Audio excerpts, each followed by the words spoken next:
Opening night, we put our final stamp on Week 7 with an interconference doubleheader and plenty of news out to close Week 7 in the NFL.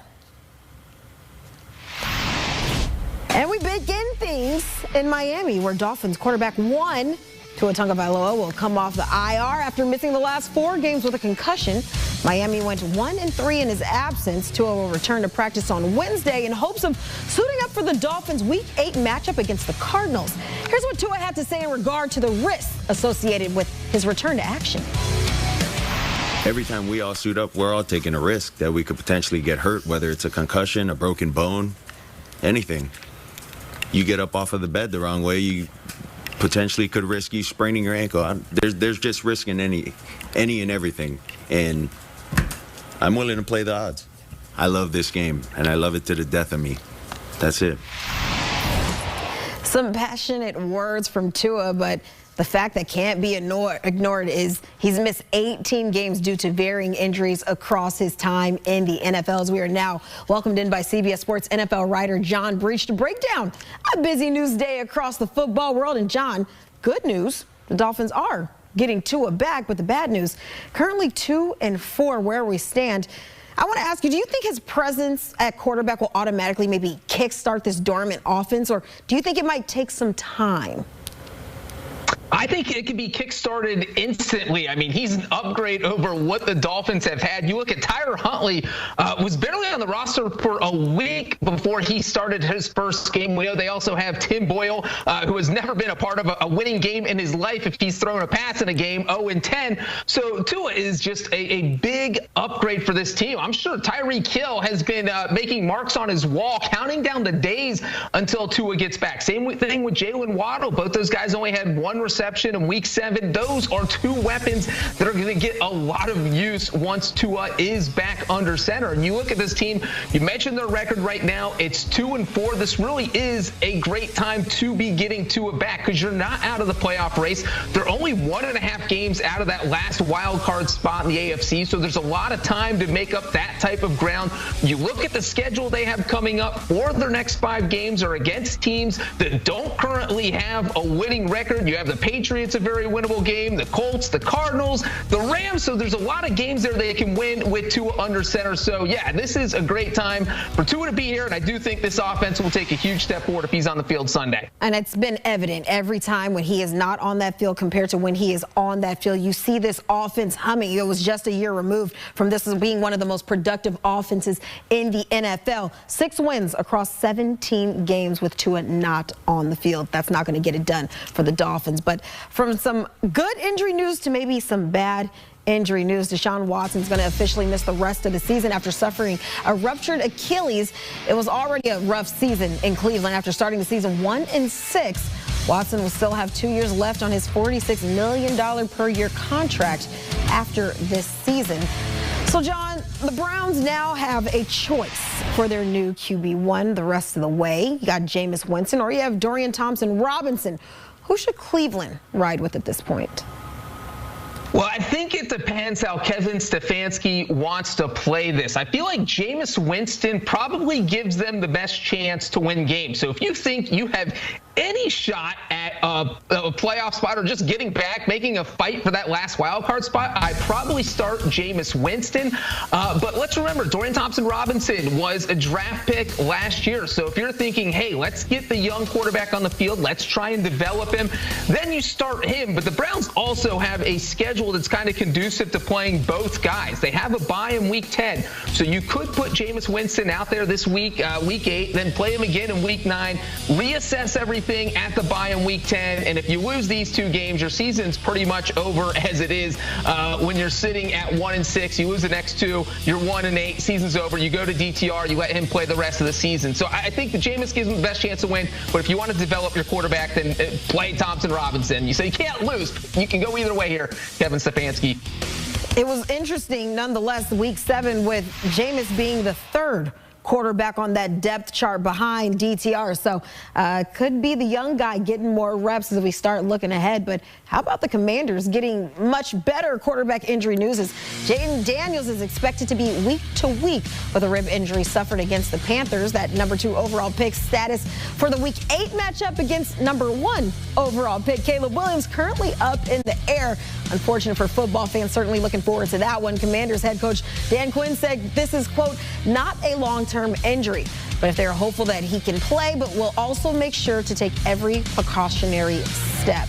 So, John, in your mind, is there any rush to get Jayden back in the lineup for this pivotal matchup against Chicago? And if he does come back, should the Commanders' offensive scheme maybe change in any way?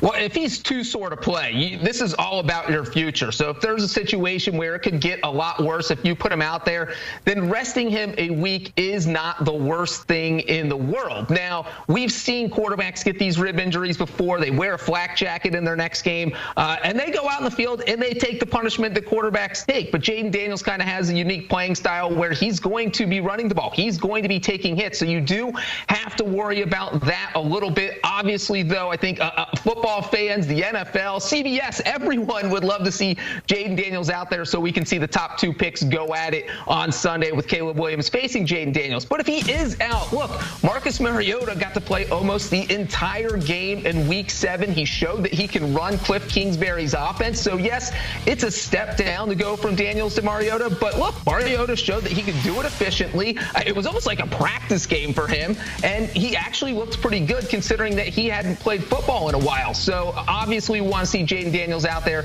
But if it's Marcus Mariota, the Commanders could absolutely still win the game. Hey, John, are you familiar with that old school song, It Never Rains? And, well, it technically talks about Southern California. Well, I'm going to let you know in Northern California, it's pouring because the injury bug continues to ravage the 49ers offense. Brandon Ayuk now will miss the rest of the season with that torn ACL suffered against the Chiefs. Darius J. Butler. D-Butch's Commanders team, seemingly an actual squad. They lose their rookie sensation quarterback early with a rib, which his mom would later go on to tweet, he's fine. Okay, so we will assume he'll be out there. They get Marcus Mariota in there. Oregon's the number 1 team in the country right now, and Marcus Mariota steps in for that Commanders offense and wins them the game in a big way. Commanders seem like they're for real. I mean, unbelievable performance from Mariota. You know, a lot of people obviously have written him off since his performances in the previous places he's been. But hats off to Cliff Kingsbury, too. Been calling, I know AQ has been singing his praises for the last few weeks, but he did an amazing job. You lose your star quarterback early on, you think, okay, maybe somehow, some way the Panthers get in it. Maybe even some idiot out there maybe even takes him at plus 17.5 live once Jay goes down.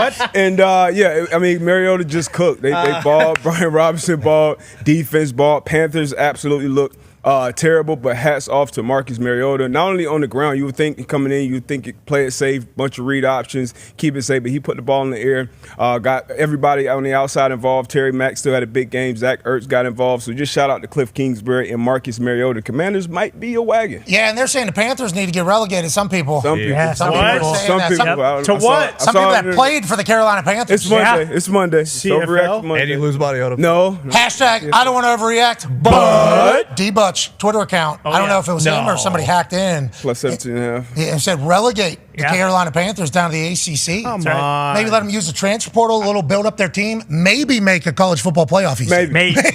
Work the portal. You know, some good players out there in the portal. Get some new, fresh talent in there. But I saw some pushback like, hey, we're playing some decent ball in the ACC. Clemson's back. Maybe the AAC. So we'll see, man. But it's tough right now with Carolina. They're sticking by, I think Canales said, they're sticking by Andy Dalton going forward, which is an interesting decision as well. But are they sticking by Canales is a Tepper question. Yeah. Tepper has promised to be different. He's promised to be different. 40-7 against Marcus Mariota. Tepper's like, was I even in football when Marcus Mariota was playing football? I wasn't. I was tearing down people's houses, rebuilding bigger ones. Who's Marcus Mariota? And why is he beating the shit out of my team? Well, Mr. Tepper, this is kind of the thing about your team. Yeah. Your team sucks. You guys suck. Yeah. Okay. Big time. So that is how this goes. And I'm surprised. It's good for. They must have unplugged his Code Red phone. Yeah. Because that thing had one to the soccer team in town and then one to the Panthers. And that red phone was like, you're gone. Yep. Bang. You're gone. You're gone. You're gone. You're gone. You're gone. Forward me to the general man. You're fucking gone. Now. You. Forward me to the scouting personnel for our soccer team. Yeah, you're fired. And before you hang up, tell your boss, fired. Bang. That's Tepper football and soccer. Football, if you will. This team keeps looking like this. Man. They did have that one game bump with Andy the first game. And that was sweet. He played well 2 games. Yeah. First one they won, but they are testing Tepper right now. Big time. This is not the main. Tepper's like, I'm supposed to change. Everybody wants me to change. Everybody wants me to change. I can't be driving into restaurants, slapping them in the face. Yeah, exactly. They're bad anymore. So we're going to lose 40-7 to the Commanders, and I'm supposed to just sit here and take it. Okay, how many years am I sitting here and taking it? And then 1 week comes 2, and then all of a sudden Tepper's like, I'm not going to games because last time I was in this situation, I threw ice on people. So I'm going to stay out of this thing. Hopefully for Tepper's, entire life and existence, they figure it out down there, but it didn't look like that was the case against Commanders.